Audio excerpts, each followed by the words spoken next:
నెల నెల పింఛన్లు వంచుడు, రేషన్ కార్డులు ఇచ్చుడు, ఇళ్ళు కట్టించుడు, దాఖాన బిల్లులు కట్టుడు గివే కాదు. సర్కారోళ్ళు చేయాల్సిన పని ఇంకొకటి కూడా ఉన్నది.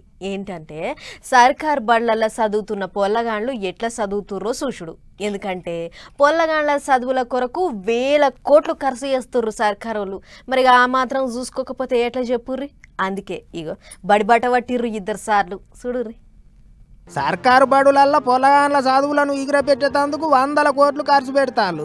మరి అసొంటప్పుడు పెట్టిన పైసలకు న్యాయం జరుగుతుందా లేదా అని చూసుకోవాల్సింది కూడా సర్కారు వాళ్ళే కదా.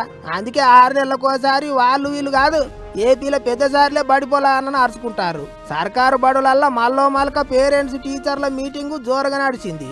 సీఎం బాబు సారు, చదువుల మంత్రి లోకేష్ సారు ఇద్దరు కలిసి పోలవరం జిల్లాలో ఉన్న రంపచోడవరం దిక్కుపోయిండ్రు. పొలగాండ్లు ఎట్టెట్లా చదువుతాండ్రు ఏం కథ అని ఇటు టీచర్లను అటు అయ్యవ్వలను ఇద్దరిని అడిగి తెలుసుకున్నారు. పిల్లలకు అయ్యవ్వలు ఇచ్చే గొప్ప ఆస్తి చదివే, అందుకే మంచిగా చదివిర్రి. సర్కారు తరపుకేంచి అన్ని తీర్ల సాధిస్తామని చెప్పిండు సీఎం సారు. పిల్లలు భారం కాదు, పిల్లలు కూడా సంపాదన. భవిష్యత్తుకు పిల్లలే ఆస్తి. మనందరం ఆలోచిస్తున్నాం, జీవితంలో ఒక 2 ఎకరాలు భూమి కొనుక్కోవాలి, ఆ భూమి ఒక ఆస్తిగా ఉంటుంది, ఒక భద్రత ఉంటుందని. నేను ఒకటే మీ అందరికి విజ్ఞప్తి చేస్తున్నాను, భూములు కొనొచ్చు కానీ ఆస్తి ఉంటుంది కానీ అన్నింటికంటే మించిన ఆస్తి పిల్లలు. ఆ పిల్లల్ని చదివిస్తే ఆ పిల్లలు ప్రయోజకులైతే మనం ఊహించిన ఫలితాలు వస్తాయని చెప్పి కూడా నేను మీకు తెలియజేస్తున్నా.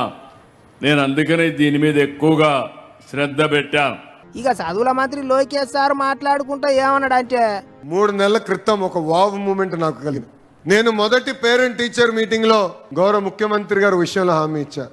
సార్, ఈరోజు పేపర్లు ఎప్పుడు చూసినా లేదంటే టీవీ ఛానల్లో ఎప్పుడు తిప్పినా ఏకంగా 1, 1, 2, 2, 3, 3 అని ర్యాంకులు వస్తాయి.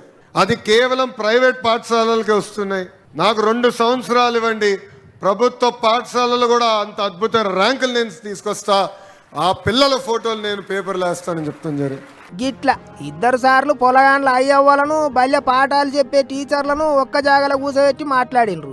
ముచ్చట్లను నడిచినాక పెద్ద సారు చిన్న సారు బడి పిల్లలతోనే బంతిలో కూకొని బువ్వ తిన్నారు. తండ్రి అన్నం తిన్న తల్లిను లోకేష్ సారే తీసిండు.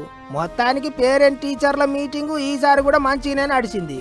ఇట్లనే సార్లు అన్ని సర్కారు బడులకు పోవాలి, సౌలతులు లేని బడులకు సుత పోయి వాటిని బాగు చేపించే విగ్రహం చేయాలి అని కోరుకుంటారు ఇంతమంది పబ్లిక్.